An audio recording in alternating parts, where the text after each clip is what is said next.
I just kind of help those boards, those nonprofit boards, or those small towns figure out where they want to go and how to get there. Right. Okay. All right. And I know that's a big thing. You've summed up a generation right there. Okay, that's a lot to do. But so if you're looking, if there's a town out there, and I know you're not advertising looking for business. I don't feel like you are. You might be, but you seem extremely busy anyway. Okay, but I mean, there are towns that need help.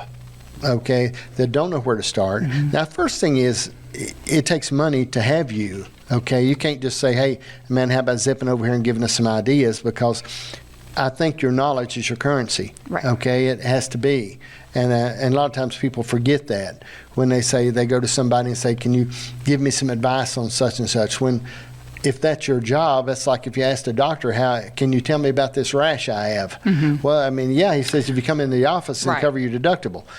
So I mean, there are towns out there, and if they're looking for help, or maybe looking for, and I know they're all over the place doing that are looking for help, that need. And it seems like a unique job what you do, because it seems like first thing you have to have somebody that will do what you do that you can trust. Right. Okay, that's not coming in, milking out the situation and going off with it. So you look back on that person's track record and say, what has Amanda done? Right. So and that's real. If she's just tried her best, that's really good, but they don't want you to work for them if you're just going to try your best. Right. They want you to get the job done. Right. So I mean, I think that's important. And there's towns out there that part of that, and I was thinking about this thing.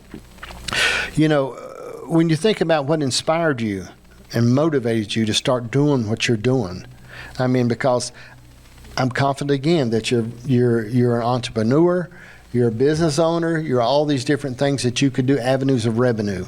Okay, but what inspired you to go in this direction? Really out of necessity. Here in Tazewell, we, several years ago, a group of us looked around and decided we needed to take action. And so Irma Mitchell, who there's another very impactful woman in our community that's an unsung hero. Irma and my good friend Nancy Brooks got together and they formed a nonprofit called Tazewell Today. And the sole purpose of Tazewell Today was to focus on revitalizing our Main Street district. Okay. Back then, and I'll quote our former town manager Todd Day, in 2015 you couldn't buy a cup of coffee or a bottle of water on Tazewell's Main Street. So we formed this initiative to focus on that. And so we started with a plan. We fundraised $10,000 to pay for a company out of Blacksburg to come in and give us a plan, to give us that roadmap, right? Right.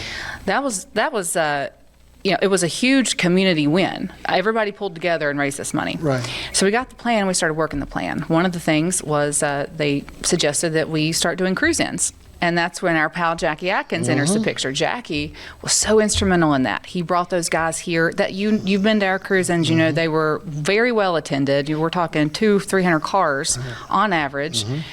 Well, all those people got to eat somewhere, right? And they're going to shop, they're going to want to do things. Right. And so that inspired entrepreneurship on a local level. So then we started seeing restaurants pop up. And at the same time that this initiative was happening, the Back of the Dragon was taking shape and becoming a destination. And those two initiatives really dovetailed and made Tazewell what it would later become.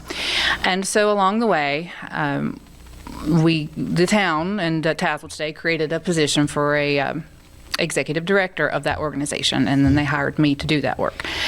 At the time, we had no money. We had very little money from the town itself to carry this out, and so by necessity, I got really good at raising money and writing grants and building relationships, not just within the community, but with funders who also wanted to see Tazewell grow. And I realized, oh, holy cow, there are resources out there for us. We got to figure out how to capitalize on those, right?